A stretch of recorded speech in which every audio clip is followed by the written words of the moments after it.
Hello, welcome to the AI Lead Show. This is Brian Lambert. You know, as business leaders, we're facing a rapidly evolving landscape. And to stay ahead, we need to develop a deep understanding of AI, not just the technical details, but how to effectively leverage it. And that's what we're going to talk about on this week's show. We're going to explore the critical skills and mindset required to become an AI fluent leader who can seamlessly integrate AI and make decisions and make it happen, turn AI into a reality. So let me bring the panel in. We've got orchestrator, we've got scaler, we've got activator. Hello, how are you all doing today? Good to see Friday. You. Great to have you. Well, why is AI fluency imperative? Well, first of all, it's reshaping industries. The pace is accelerating across industries as we speak. Trillions of dollars are being spent. McKinsey put out a report that says in the next 5 to 10 years, the spend on AI will outpace the spend on all other technologies.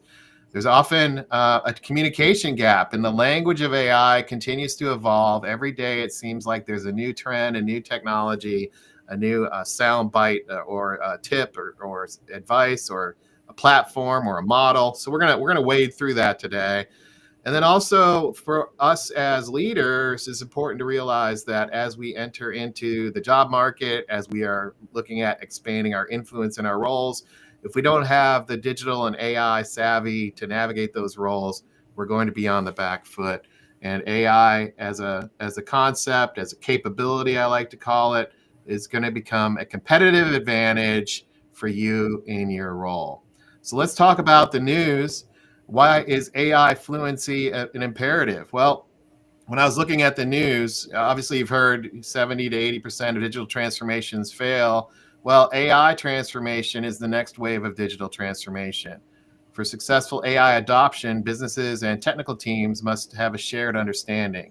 Here's an example. GE's digital transformation faced challenges like unclear definitions, insufficient management support, and lack of phased development. Microsoft's AI-powered news curation led to inaccuracies and inappropriate content due to a lack of oversight and fluency. And then last year, Australian Stock Exchange blockchain project was canceled after a 170 million Aussie dollar investment due to complexity and incomplete development. So complexity and incomplete development, 170 million. The key takeaway is that AI fluency across the organization is critical. It's way more than saying, let's have this really great feature. It's about understanding how the technology works to some degree and not outsourcing that to just the technical people. Business leaders who invest time to understand AI fundamentals see better results. Obviously, there's technology companies leading the way. IBM, under the guidance of the CEO, Arvind Krishna, implemented AI to streamline operations and improve decision-making. When technical and business teams speak the same language, innovation accelerates. An example here in the news in the last 6 months is Procter & Gamble's Connect and Develop program, integrating insights from diverse fields, leading to a 50% increase in successful new product launches. And then AI fluent business leaders like those at Microsoft are making better strategic decisions. Microsoft uses AI to analyze employee sentiment and employee engagement using tools like Microsoft Viva. So let's talk about our feature story. Audi's development of a new electric vehicle showcases the power of cross-functional teams in driving innovation. By bringing together engineers, marketers, and sales reps, Audi was able to leverage diverse expertise and perspectives. This collaborative approach allowed them to reduce the development time by 30%. So the idea to innovation to product launch, 30%, accelerating the innovation process. This case highlights how AI fluency across different teams can enable faster problem solving. Cross-functional collaboration is key to harnessing the potential of AI, and that means bringing together business and technology and meeting in the middle. So let's bring our panel back. What do you think about the news from that regard? This idea that AI fluency can be a double-edged sword. If you don't have AI fluency, you maybe have an idea, but don't know how to bring that idea to reality. You don't get past pilot. You spend $170 million and don't get anywhere. And on the flip side, if you understand how the tech works and you're able to have those technical conversations with business conversations, you can see a 30% increase in innovation. What do you think, team? I'm thinking about that Audi example, right? I mean, again, what if the technology people of all groups didn't have the AI fluency, and yet the marketing teams were able to collaborate and reduce their development time and get it ready, but they weren't able to produce it because the AI fluency in one of those, siloed areas wasn't up to par, but obviously it was, or maybe it was. We don't have that much transparency into it. So that's interesting in terms of as they're working together, what's the level of fluency that those various departments have? So that's just popped into my head around it. It popped into my head. Go ahead. Okay, I'll go. Sorry. It's one of those moments I was trying to be polite. I totally like what you said, Scalar, and what I really liked about it, you were talking a little bit more into that department component in what you were thinking, and where I felt it was going was around a mature ecosystem where all the departments are actually working together. They're competent enough and knowledgeable enough to participate so that you can see a lift in the organization. So I agree with you in terms of a positive example. I was also slightly astounded by the 70% failure rate and 170 million wasted. I will take $170 million if you want to waste it. So just go ahead and send it my way.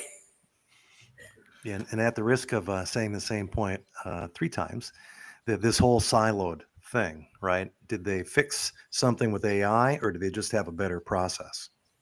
Yeah. And from what I can tell from that, very brief story there, Brian, they fixed the process. They had people working together. If you could just do that on any initiative, AI or otherwise. So even though we've hit that particular point 3 times, I think it's worth hitting that if you kick off a AI initiative and you assign it to IT or the governance group, or God forbid sales, I love sales, by the way, and or marketing, if you assign it to one department, it's probably, I'm not going to say dead on arrival, but it's going to have limited reach. Yeah, absolutely. And I think the idea that, well, one, what can you do? What's possible, if you will, and then translating that possibility into some sort of reality. What's everybody's role in that? And when you have a new technology or a new capability and you have a new way of speaking, it can really evolve rather slowly. And I think you're seeing that here in the first 2 to 3 years of AI and enterprise AI. There's a lot of figuring it out that has to happen in order to deploy AI anything in a way that isn't disruptive but additive. And there are a lot of conversations that need to happen, and we're going to explore some of those today on the show. There's a technical conversation that you have to be comfortable for and with. And there's a governance or legal conversation that you're going to end up in. And then there's obviously the business conversation of what are we trying to do? What outcome are we trying to drive? And there are a lot of constraints in coming out of the gate here in the first 1 to 5 years, it seems, of how do we organize resources? How do we prioritize work? And then who's doing what? And if we count the ChatGPT launch 2 years ago, 2025 that we're in now really is a foundational year for most organizations to start figuring out those conversations. And we're gonna explore that today as we look at what those conversations look like. And that's really our dilemma. Our digital dilemma is the language of tech today is evolving, the language of the enterprise, the idea that AI is now in that conversation, and really as leaders asking ourselves, well, what's my role in that? Do I have a role in that?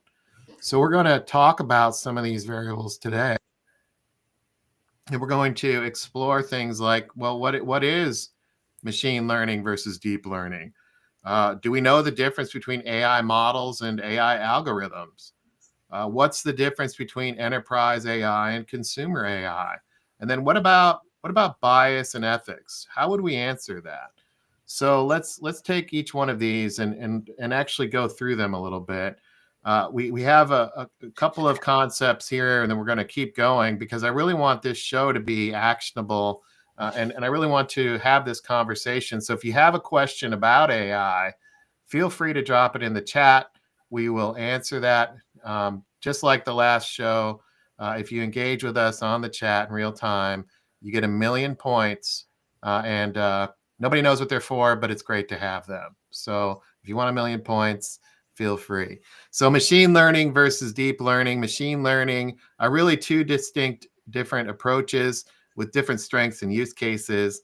Machine learning is better at structured data and tasks like prediction, and deep learning excels at unstructured data and complex pattern recognition.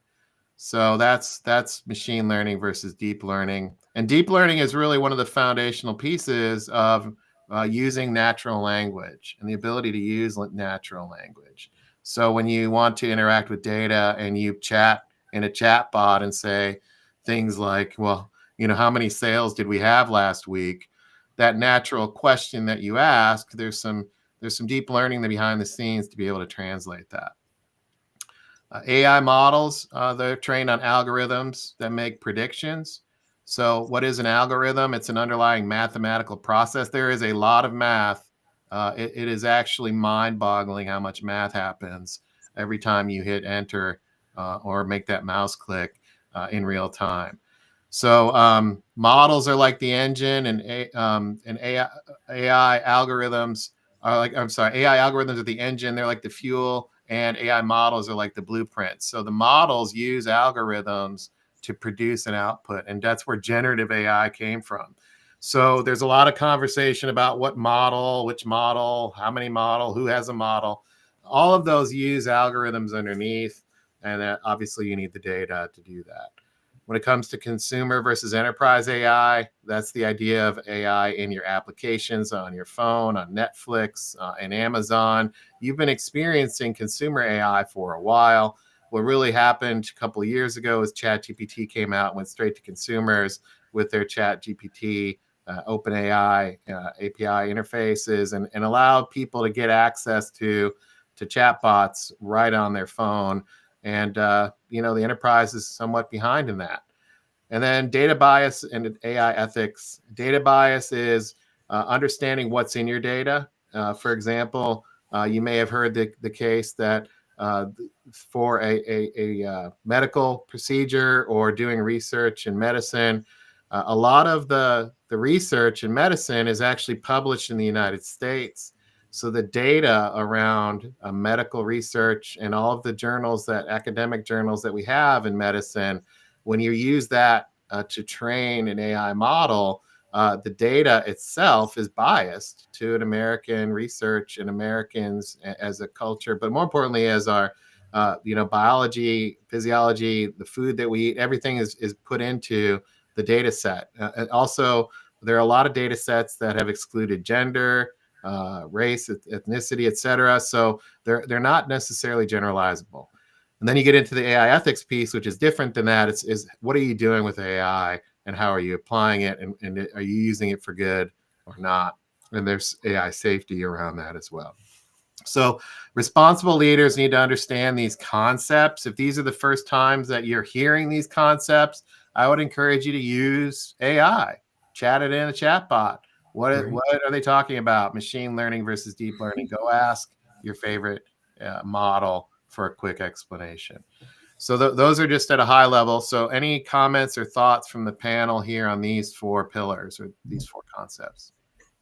Well, I think it's a great blueprint for leaders to look at, right? Because a lot of the noise that you see and read, right? You need to learn what an agent is. You need to learn what a RAG is. You need to learn prompt engineering. And so leaders are, okay, where do I begin with all this? What's most important for me, right? What are some of the basic building blocks of technology, which we're going over today, as far as language wise? Do I need to understand, and not shy away from? Which, some leaders in some industries they may just say, hey, I just want it to work. I want it to do this. I don't really need to know anything about these things. So that's what comes to my head. Yeah, Ken shared a great comment, so he gets 1 million points. Start small and don't skimp on user acceptance testing. Build momentum slowly with pilot groups in different departments. And well, I will just add to that, when you talk about different departments, they need to be able to talk together, right? So orchestrator, what were you going to add? Yeah, what I was going to add there was that, it's interesting when you bring up terms like RAG, vector databases. There's 180 models out there. One calls it a gem, one calls it a GPT. So all of these acronyms, they're not helping us. I don't think at all. The question I'd have is how do we back up from that and say, well, first of all, these models are maturing almost weekly now.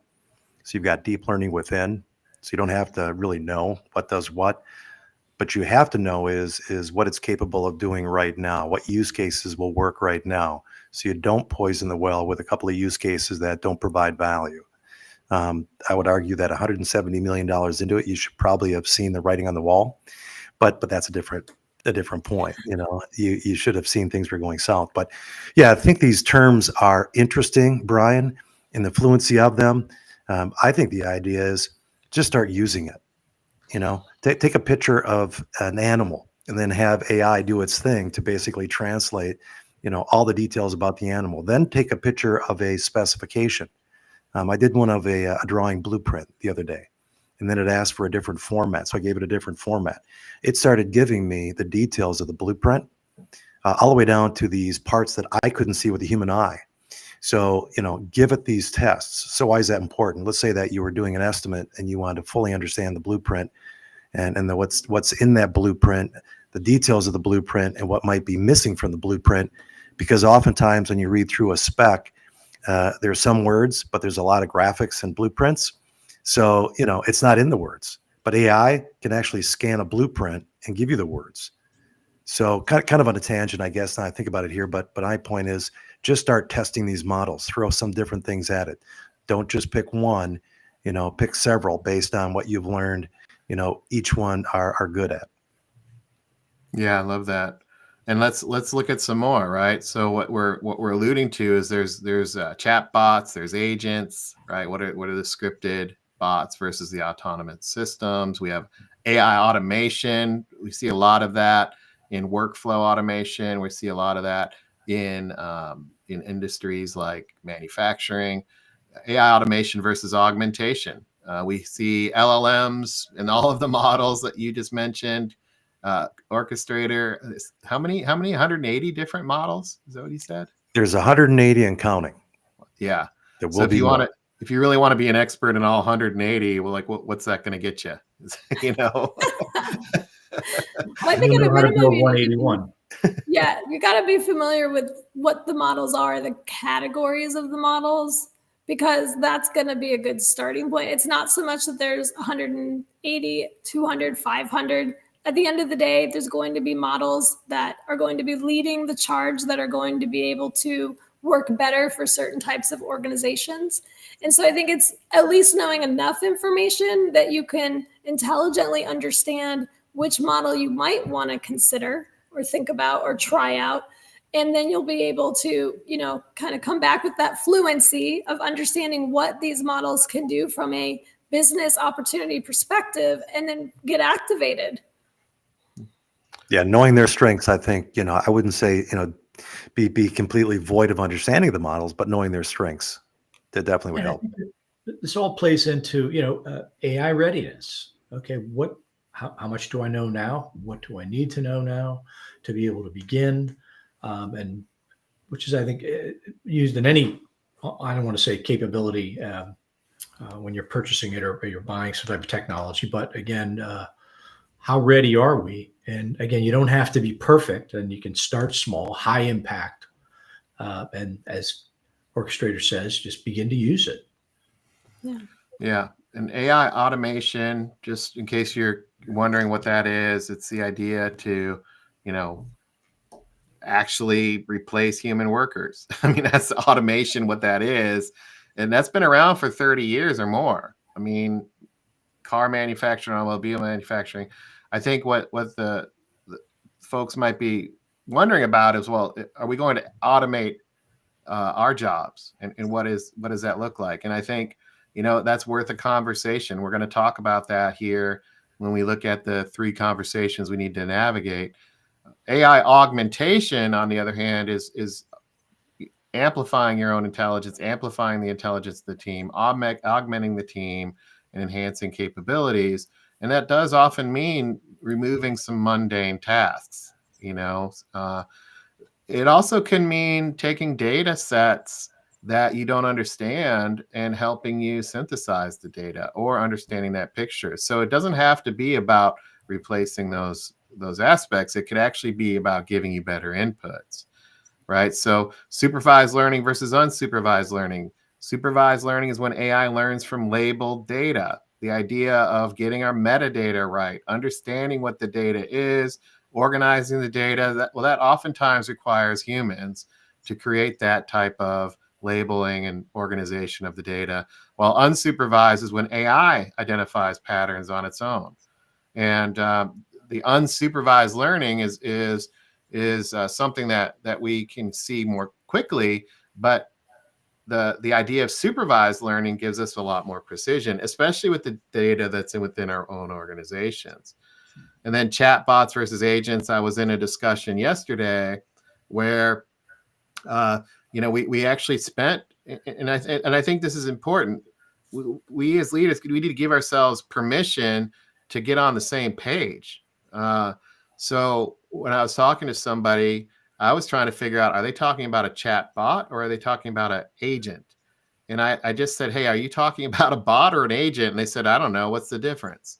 And so Right. That's a good question, right? Bots are scripted and you can chat with them, but systems, AI automated systems or agents, they can actually take action and manipulate tools. They can have another tool engage. And that's really a key differentiator, is having an AI system, work with another tool to schedule something, work with another tool to move something around, to work with another tool to actually produce something that you wouldn't be able to produce on your own.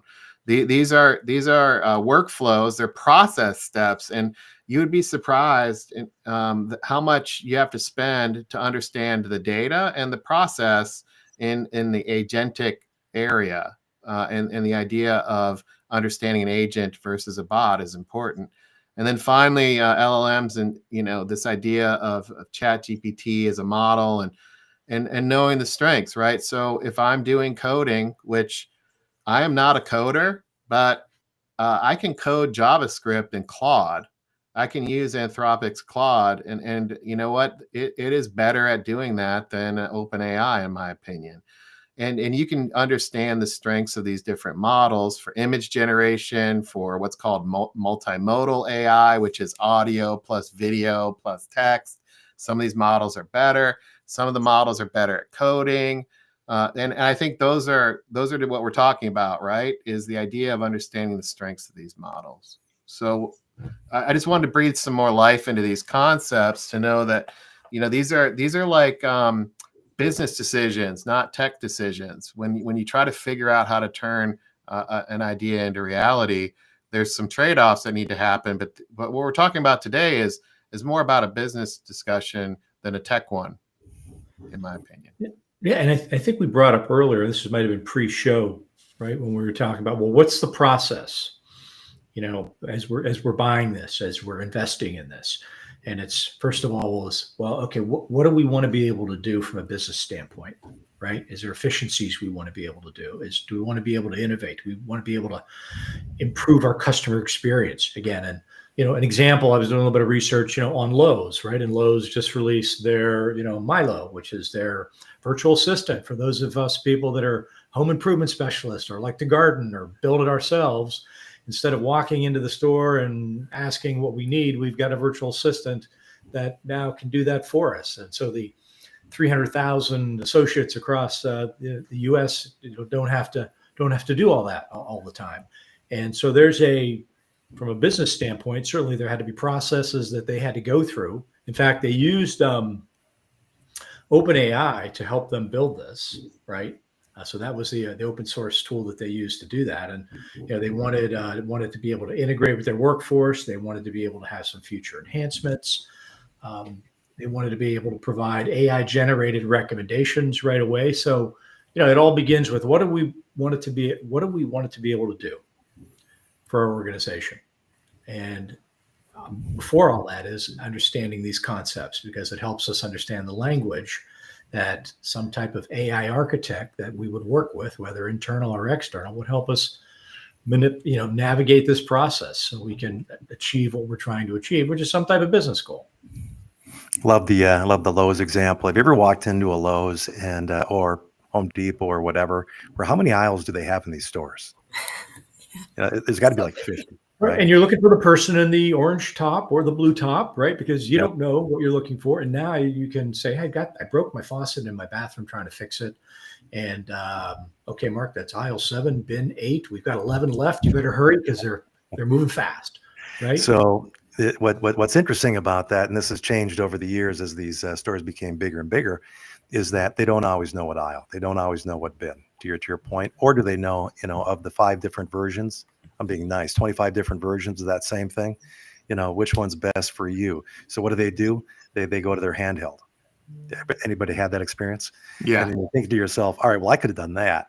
So this is not a diss against the person that's working with you. This is basically, how do you take that business problem and then just make it better so that when they walk in, they already know what aisle.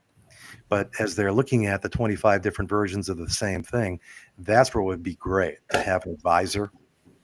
So whether it be Lowe's or Best Buy is my favorite example because I always find that person with the blue shirt. And then I ask them the question, well, if you don't have this, who does? And then they take me over to the Geek Squad. Yeah. So the Geek Squad is the heavyweight, right? Yeah. And so I love that because that interaction that I have with the person from the Geek Squad group, and I'm not paying for it at the time, is going to give me enough to make an informed decision up front. So within minutes of walking into that store, there's 2 people that have made this, experience great. But how do you make that experience even better with AI? And so I do like the Lowe's example. That's a good one. Yeah, and that started with an idea of, hey, how do we provide an interactive map, or how do we tell somebody where the number 2 wood screws are, or whatever. Excuse me. And that data is required, and then you have to translate that into an idea. That may have taken years to figure out, and then generative AI adds a whole other capability. I've actually talked to several companies who had the vision and the idea to do something that actually was not technically possible until 2 years ago with generative AI. And they spent a lot of money trying to do it. So generative AI does provide a technical aspect to these decisions, and the ability to harness that is really important, I think. Whether it's a business conversation or a technical conversation, if you don't understand how it works at a rudimentary level, it's like saying you have access to a computer, but you don't know what it can really do. Yeah, I had an interesting conversation the other day. Somebody had reached out, wanted to ask me what kind of training they might want to consider. And we talked through, the training I had gone through and how much I had gotten out of that training and how helpful it was to me to be more fluent and to be able to actually have these conversations that are relevant. But by the time I got done with the conversation, this individual essentially just wanted a bot that would do one thing they didn't want to spend time on anymore. And so, it was an interesting conversation for me in the fact that they were very focused on the consumer AI and less focused on thinking how it could help the larger organization. And at a minimum, it was clear that they still needed to develop some fluency, so there was a really good outcome there. But I still think maybe there was a lost opportunity to take it to a different level inside what they were doing at a larger scale, right? And And I think that's the important part here is if we get more fluent and we can have these conversations within the business, then we can figure out how it might be useful. Agreed. Yeah. Yeah, I think that, as we're talking through some of the low-hanging fruit use cases like customer support for products that have more than a couple hundred products, it's just a no-brainer. You should be using it. But then you got to step back and say, what's the bigger deal here? How do I get this AI model to be as sharp as the Geek Squad that has done 10 years worth of deployments of stereos in different size houses with different, customer types and so on? How do we capture that? And then, Brian, one of the things I was hoping to bring out during today's meeting is when you think about these LLMs, they don't come ready-made. This idea that you can buy one, buy Gemini, buy Anthropic, buy OpenAI, the Team Edition, which is kind of cool, but you can't just buy them and they work. And I don't know if we can kind of turn into a conversation around that, and that is you have to train these models, that there has to be some foundational work in 2025 to set the stage for 26 and beyond. It can do certain things like CS all but immediately by basically scanning in your inventory and knowing what aisle, what bucket it's in. But then once you want to get beyond that to really see the value, how many companies are putting aside a budget and time this year to build the foundation for next year to train the model, not only on what their vertical is, what they do for a business, but their people, their skill set, their past 30 years of experience, what makes them great. Are they budgeting time this year to get beyond the fluency and get into these AI models are not ready made? Yeah, it's a good point. These AI models are trained on the whole entire internet, and actually, our laws have not necessarily kept up with that, with copyrighted material and stuff. And there's a lawsuit heading towards OpenAI.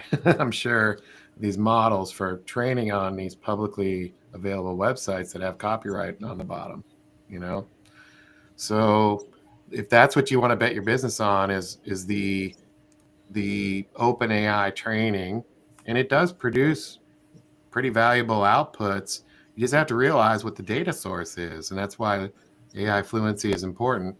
To Orchestrator's point, there's a whole universe of internal data that is not necessarily training these models, and you don't want them to. You don't want that data to.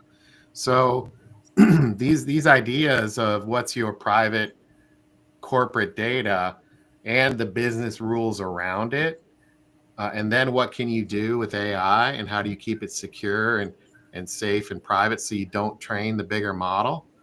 I tend to use the word training for the bigger LLM platform models, and I use a different word for the internal curation of private data, because the idea that you want to train, you only want to do it for your content. You don't want to train OpenAI. So you have to build the tech to not do that, and there is a way to do that.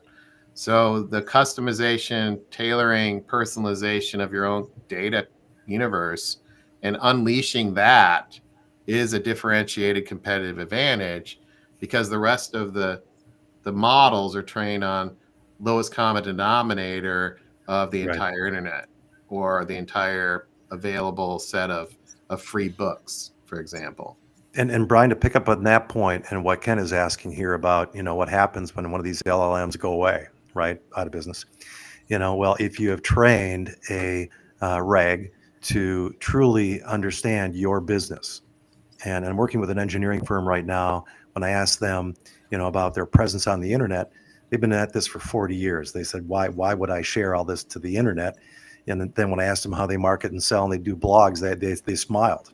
We don't do blogs, we do engineering. And so the interesting part is that 40 years, Brian, is not available on the internet. They purposely have not put it on the internet. So my question to them was, what if you put it on a internal version of this LLM? Or even better, just for now, build out a RAG, and definitely go research what a RAG and a vector database is, to the extent that they can ingest, I should say, decades of your business, and then begin to decipher. Back to your point about machine learning and deep learning. Deep learning will go in depth on those drawings, pictures, you name it. And then at that point, you have your business segmented out, not on the internet, not in these LLMs, At least that's what, I read in this case here in their agreements that we sign off on, right? That we're not training them. But that's what I wanted to get to in this whole conversation about understand the terms and the fluency, but also understand what they're not. They are not pre-trained as to what made you great over the last 2 decades, 3 decades, this particular engineering firm, 4 decades. And when I got the call was, how do we do better marketing and sales? We're thinking about doing more of that. And I said, how much have you done in all those decades? They said, none, but the game's changing. And so it's interesting to watch as they're coming to terms with, okay, so if we train it just for our business, we can then start doing these things at not just a rapid pace, but we could analyze bids, bid to actual to litigation, some of these more strategic things. That's interesting, right? If you could actually know in a bid that there's litigation, pending because of a gap, and that's hard to do if you're the estimator, not as hard if you're the LLM trained for that business. Yeah, and just so we're clear, right? Just a little recap. The conversation of AI fluency and literacy, we went through a lot of those terms, and what we're double clicking on here is this idea of a large language model and the use of it. And so there's consumer AI where you can go chat with OpenAI, Gemini, all these other platform models. They have a chatbot interface, and you can go talk to them and chat with them. And those are typically trained on the entire internet. But there is another way in which you can leverage and plug into those models with a prompting approach that doesn't spill the beans of your own enterprise. So that's called a retrieval augmented generation or RAG. And what that does is and this is why it's important to understand and have some fluency around this, is you can take your 40 years of company data and your policies, procedures, and you could actually do some work from a tech perspective to create a database that strips out all of your secrets and also doesn't expose any of those secrets to the platform model. And platform models have been trained on the entire internet, et cetera, whereas your private data has not been used for training. So I use the word training for large language models that are platform models. But you can have your corpus of data behind your firewall, so to speak, that is your secrets, is your policies, your procedures, it's your marketing material, your pricing sheets, all of that is behind your digital 4 walls and behind your firewall. You could actually take that and do some techie things to it that allow the prompts behind the scenes to ask OpenAI and these platform models to do things without giving away all your trade secrets. And it keeps those things, for the most part, separate because it's not actually saved to OpenAI. And also a lot of the actual financials and all that are stripped out before it does anything with these platform models. So really that context is more important than the actual precise data. So there's a lot of visuals out there that you can look at on the web, and you can chat with the chat bots and ask what the difference is between a retrieval augmented generation and a platform model. And those are steps that I had to go through, right? Over the last 2 to 3 years, it's been a journey to try to figure these things out because it's all new language. It was all new language to me. I didn't understand how it was possible to build a system that didn't train a larger language model. I didn't believe that it could be done. And so instead of just saying, oh, that can't be done, that's a bunch of hype, I decided personally to dive into that and understand the tech behind it. Right. So I think, Scalar, you've also had some experience in learning this stuff too, haven't you? Yeah, a lot, right? I mean, again, I don't come from a tech background. I work for a technology company, but my background's in investment management and training and performance, right? And luckily, I'm one of those kind of geeky people that like to learn. And my journey started, about 1.5 years ago when a salesperson introduced me to AI, saying, "Mark, you need to look at this and see how this works." So I'm like, okay. And And now I'm, building courses on AI and learning what are the topics that we just talked about and how important those are and what those actually mean, and why leaders and business leaders need to take those types of courses and understand it so that they can work within this realm. But for me, it continues to be a field that evolves ridiculously fast. So the things that I knew 3-4 months ago in terms of terms and capabilities from AI are changing. So, which I find kind of very energizing from my standpoint. It's interesting.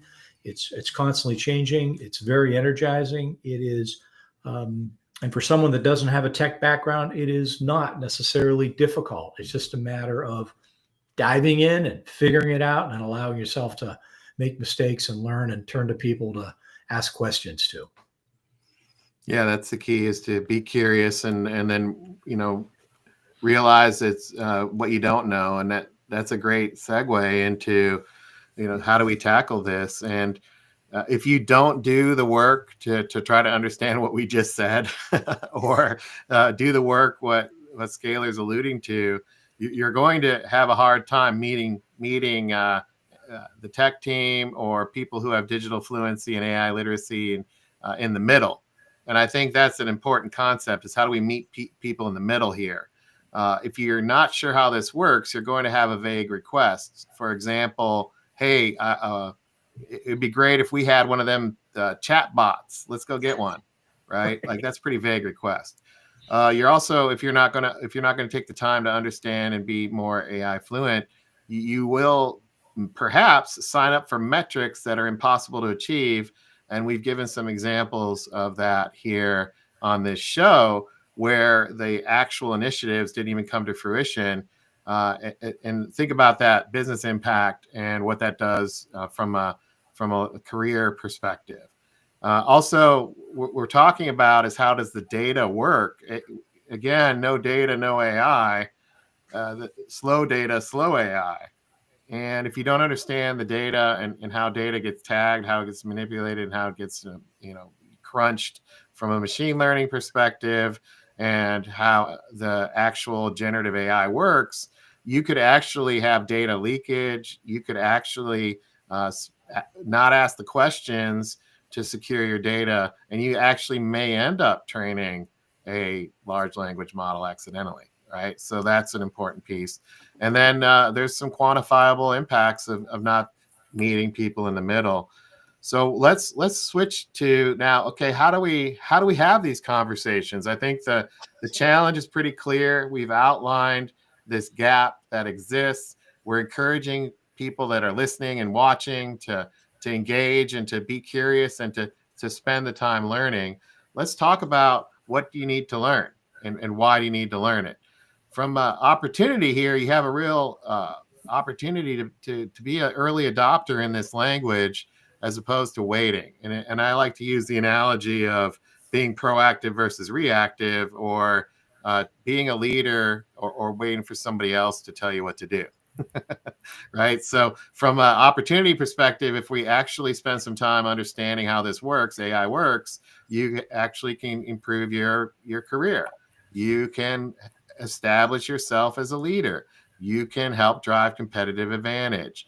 You can end up in a position where you're leading teams that have more of a tech background, and you're able to then ask the questions that make outcomes a reality, and move beyond the hype of, hey, this is the year of the agent, where's ours, into, we actually built one and it worked. And again, that's the key here, is how do we actually build things that work? And if we can't even talk about it, how are we going to actually lead and be involved in building things that work? It's really hard to have a surgical procedure without the language of the human body, for example, right? How do you even do that? It's impossible. Great analogy. So these are important things, and we're spending time on this dilemma on purpose, because the flip side of this dilemma is there's an opportunity here. And the opportunity is to get engaged and to learn how to have these conversations. So let's outline what that would look like. And I'd love to give you a blueprint here, a success formula. And these are things that we ourselves in the show, we've actually done. We had to learn foundational AI terms. We had to learn use cases of AI and how they might work.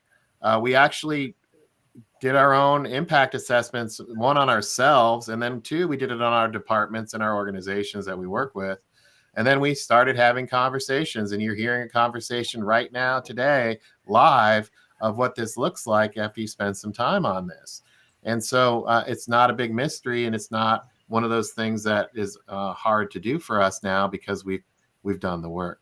So team, what do you think about the opportunity here for our listeners and our viewers to engage, and what are some things that you've done to improve your own fluency? I'll jump in on this one. Yeah, I saw a sure, video go the ahead. other day that I thought was pretty good. It was the CEO of Microsoft, and he was explaining in pretty good detail that we've built systems for decades that are doing what? Create, read, update, and delete. CRUD. I mean, even the term acronym isn't so great. But the point being is that so we built a lot of these systems that basically do stuff, right, to track stuff. But now we've actually got the ability to pivot from that. So you've got to unlearn. So I'd argue that over the last couple of years, I've had to unlearn much of what I've learned over the last decade when it comes to the concept and execution of what we can do with innovation today. So the point that we're just talking about with a RAG system, that means you can train any model. And if one model you don't like, you can go to another model the next day. But that training is your competitive differentiator. Because if you put a stake in the ground right now, what is it, March 21st? So let's say you do it on Monday, not Friday. So you do it on Monday, you put a stake in the ground and you have them start to learn. What I'm driving at is that I think we got to move away from building systems that are CRUD-based systems. I love that term because it is what we've been building for years. The systems that if we start training them as of this Monday, by this fall, if we've been doing business for 5, 10, 20, 30 years, if it learns about what made us great, and then also what made us not so great, the competitive differentiator is going to be pretty clear coming into this fall. These LLMs have been around for a decade. They've got real strengths to them. But imagine if you were to become more fluent on how to train a model, just that concept, Brian, not necessarily the terms between, what an agent is called and what the LM model is called or whatever the gem called. But what if you learn that you can train a model to give you and your company a differentiator coming into 2025, now 26? Just learn that. And then, by the way, your weeks 1, 2, 3, 4, I love it. There's got to be a prescriptive process, but then you got to go back to start because then things change. That this market is evolving so fast. No, I like that. I love leaning into the fact that you have to unlearn. I love that. And on top of that, I totally agree. You have to keep repeating, being iterative really about it in a continuous improvement kind of way, but with a little less process perhaps, and staying on top of what might be changing and what actually is truly innovating companies and differentiating them. And if you're trying to get into a literacy point of view, it can't just be knowing about one AI capability. I mean, I would really push hard on anybody that's, trying to figure this out. If you're just using the large language models, that's still not all of the capability that AI can provide. So it's important. It's really cool. It's the latest and greatest, but there's so many other wonderful things that have been developed and can be used inside of an organization that we got to be able to talk about it and identify all those possibilities so we can get the maximum potential out of anything we invest in. Yeah.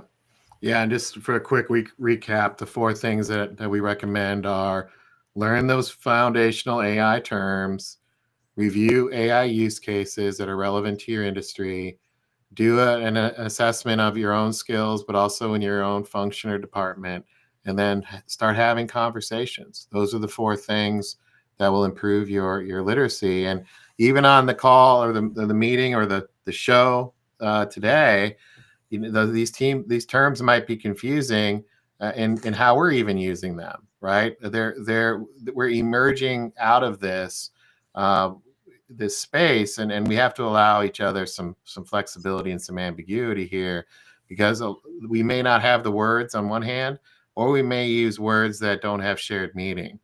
And in an early type of environment like we're in, it's important to seek that understanding of what are we really talking about here, right? And what we're talking about is there are large amounts of data inside your organization that you can harness with AI safely without giving it to the rest of the world. So be curious about how you do that. Right?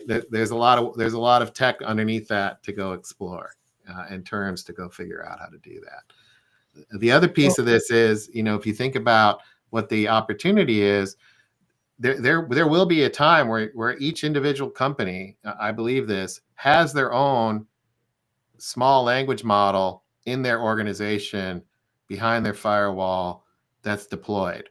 Their own open AI that's been trained on trillions and trillions of things, but it's tailored to their own business. And I think that's coming sooner rather than later. It doesn't cost as much money now to train your own model. It doesn't cost as much resources to actually run these models. They are coming inside your organization. So what if there's an AI system that is fenced off from the rest of the world? What would that do to your organization and its workflows, and how would you harness it? That's where we need to be thinking as leaders, right? That's going to happen. And I was on a call yesterday where that is literally happening right now. And we're only 2 years into this. So, what other thoughts do you have, panel, on this idea of the opportunity here to be fluent and to understand it? And let's talk about it in terms of the conversations that we want to really equip people to have. I think there's a conversation as a leader you want to have with employees. There's a conversation you need to have with the tech team. And then there's some HR and legal conversations you're going to have, right? So you need to be prepared for all three of those. They could hit you at any time. And it might hit you with the first one, with the HR legal piece. Like, is this legal? Do we have the ability to do this? What are our policies internally, right? From an employee perspective, there are people who are like, hey, I'm going to use this. Can I use this? Others are going to be like, it's going to take my job, and they're going to dig their heels in. How are you going to handle that? Right. So what do you think, panel, on these three conversations, and what are some examples and tips that you may have for our listeners? Well, I mean, if you look at it, first of all, with, it does start with employees and leadership. I mean, simply sitting down and saying, hey, folks, here's where we're heading. Here's how we're going to be using this. Here's what you need to know. How can we help you do this? And I think we laid that out earlier with, a 4-step plan to introduce Fluency and workshops and AI accountability partners within the organization. And if they do that, then they're able to align with the tech teams, right? And being able to speak the language, I think working with the tech teams will eliminate some of those risks that we saw earlier, where someone's, again, Australia spent $170 million, and maybe they didn't quite have that conversation around that. And of course, the third piece we touch on all the time, which is, let's be smart about this, right? Let's have governance. Let's make sure that our models are devoid of bias if possible, right? And let's make sure we're mitigating any type of risks that we can. I mean, it's fairly simple conversations, but every organization that's adopting it or is going to invest in it should be having. I mean, very, very simple. That's restating the simple. Yeah, I would agree. And I really like the idea of at least starting with enterprise versus consumer. When I think about all the conversations I've had over the last few months where I've just really dedicated all my free time to learning, this is the thing that keeps coming up for me in the articles that I read, in the conversations that I have, and how important it is to be able to have that as a foundational element of that conversation so that everybody knows what we're talking about, so we can all be on the same page. So, for example, if it is with legal and HR and you're trying to figure out, should my staff be using an open large language model here at work? Should they be doing that? That's a great place to start, because it's likely they already are. So you probably could lean into, hey, I think they already are. Let's go check it out. But also you could then say, well, how do we want them to be using it? What kind of data do we want them to share? And what don't we want them to share? And then that's an easy starting point where you don't need to know all the capabilities.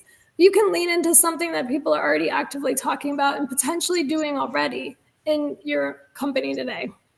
Yeah, if there's any kind of litigation worry or concern, and at that point things start to slow, just pivot to something that's an internal use case, right? Do something, whether it be something that could be a blog or whatever, and just something internally, or something that's a employee onboarding use case, but do things that are not, but then pivot pretty quickly. And Brian, I don't know why this comes to mind, but CX, right, customer experience, that suddenly became a big deal after research was done well over a decade ago to say, what are the companies that are growing the fastest? And the answer became, and it was a bit of a trend at the time, those that are closest to their clients. Only made sense, right? We it's a service-based world. We consume products we like, and we consume more of it, and we promote it, and we recommend it. So in the world of AI, is there such a thing as an AI first company? So articles are starting to come out on AI first companies, that they don't speak to this as a departmental thing. It's the executive team saying, all right, this isn't just about reducing headcount. This is about better aligned to clients, right? There's one very big tech company where 50% of their legal transactions and discussions are being done through AI, and it's learning. My bet is it'll end up being 75%, 80% within the next year. But what do these AI companies, AI first companies look like? And it's going to be an executive conversation that'll start that. I think those companies will be interesting to watch coming into next year, because they're Yeah. already training these models. I mean, I think we all know that the best, the brightest are already training models internally. They're not Yeah. telling everybody about it. And they're Yeah. probably working with some of the biggest and brightest consulting firms. But that said, does an SMB have the same access to the same resource? Do they have the budget to do that? And the answer is probably not. So those that are on this call today and you're looking for that edge, yeah, be thinking about being conversant and understanding how to train these models, and do it internally, and start Yeah. there. Yeah, and like let's also totally agree. Also, take a step back, right? So if you're using Grammarly on your apps, what is Grammarly doing? It's let's pretend your whole company is encouraged to use Grammarly, and this was 5 years ago or 4 years ago. What is it doing? It's reading everything you're writing and sending it to an AI and giving you feedback. Like it's been reading your stuff for years, right?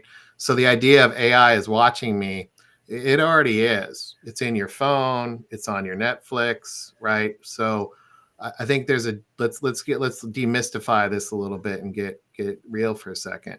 Then there's the aspect of when you have a conversation, yes, it needs to be these three things. What is the tech? What's the impact on productivity with our employees? And yeah, let's talk. We need to talk about the policies and the way to do this.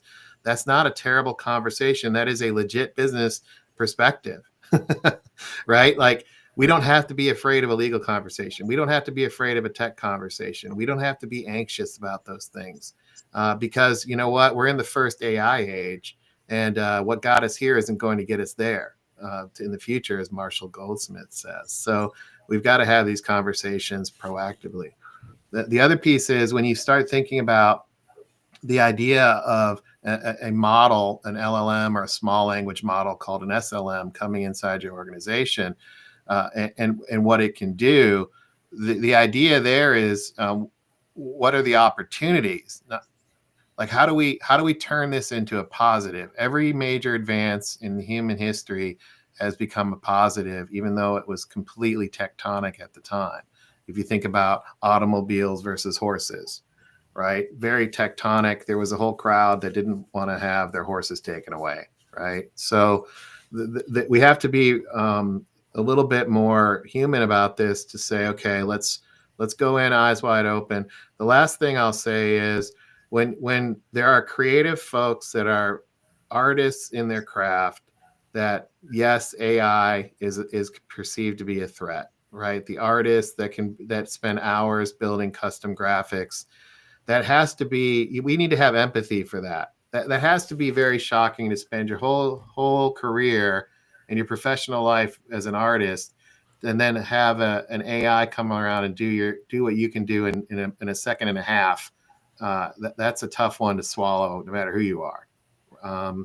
So those things are legit. The question is, though, there's another group of people that are harnessing AI to use that capability in a whole new creative way. they're still using their skills, but they're using it in a different way, right? They're not saying, okay, my career is over. They're saying, okay, let me evolve it. And that's my encouraging call to action there, right? That's important. Yeah. So, aha moments from our conversation team. What do you think about today? Do you have any key takeaways, any ideas you want to share as we wrap up? If you're listening to the show live, you can chat it to us. What aha moment came out of today's discussion? I think Orchestrator made an interesting point just a moment ago about, it's kind of both sides of the balance sheet. One side is, yeah, you can look at AI from a cost reduction, headcount potentially reduction posture. But the other side is you really have a chance to be as close to your customers as you've ever had, right? And so from a revenue standpoint, what does that mean? So it's not just, hey, we're gonna save money and we're gonna reduce costs. We're going to be more agile. Our customers are going to like us more. We're going to be better able to serve them to the level that they need to. And isn't that what it's all about anyway, from a business standpoint? And then you just need to figure it out. I love it when we move away from, what people are kind of leading with, which is headcount, pivot to, does every company have a geek squad? Yeah. One of the things that I like for Best Buy, I'll call out to them again, is that I know if I can't get the answer here, over in the corner over there, I might have to wait in line, but there's somebody over there. So LLMs make us Einstein. You could really become, very well versed in client stuff. At the end of my client calls now, I use Otter to do my AI notes, but then I use the LLM to become educated on some of the things I didn't know that day coming into that call. So, every one of those are learning opportunities. One thing I came away with, Brian, is we all picked up on the Audi example. And the Audi example basically said, can't we all get along? Marketing, sales, they love each other, right? Sales, marketing, do they know the service group? So if you could, I'm obviously overgeneralizing, but if you could just get along, and the technology doesn't care what department you're in. And it's not predisposed to, we need a better website, we need better sellers, we need better partners. It's not predisposed to that. It knows facts about each. So I think the alignment keeps coming up, Brian. If it doesn't come up, I'll probably bring it up. I love it. I would say my aha moment is just a great reminder that this is a continuous learning journey. And honestly, that's really exciting to me. I love learning. So I think there's so much opportunity behind that, and everyone can start taking advantage of it right now. Learn something new every day. I'm excited that I'm here today on your live show and that I get to learn something new every Friday for 1 hour. It's awesome. So I hope we can get more to join the party. I think it would be great. Absolutely. Yeah. And if you want to be on the show, just reach out. Absolutely. So what's next? Well, we're going to spend some time on what does it mean to be a leader. That's next week's show. We're going to deep dive into the 4 critical domains of AI leadership. Obviously, I encourage you to get the best-selling award-winning book, The AI Lead. Actually, was notified yesterday. It won its 8th award, folks. Its 8th award for AI impact. It's actually in the space of business commentary this time, which is interesting. But hey, it's got a lot of reviews on Amazon. It was at the top of the list for a few days. So appreciate all the support there. And obviously feel free to reach out and have a discussion. Great things are coming. We're excited about what we're doing in the space to have these conversations. I'll also invite you to attend our upcoming webinars. You can check that out at digitalcommand.co/webinars. And on behalf of Scaler, Activator, and Orchestrator, we'll see you next week, every Friday at noon Eastern, AILeadShow.com. Thanks for tuning in. Take care. Have a good weekend, guys. Great weekend.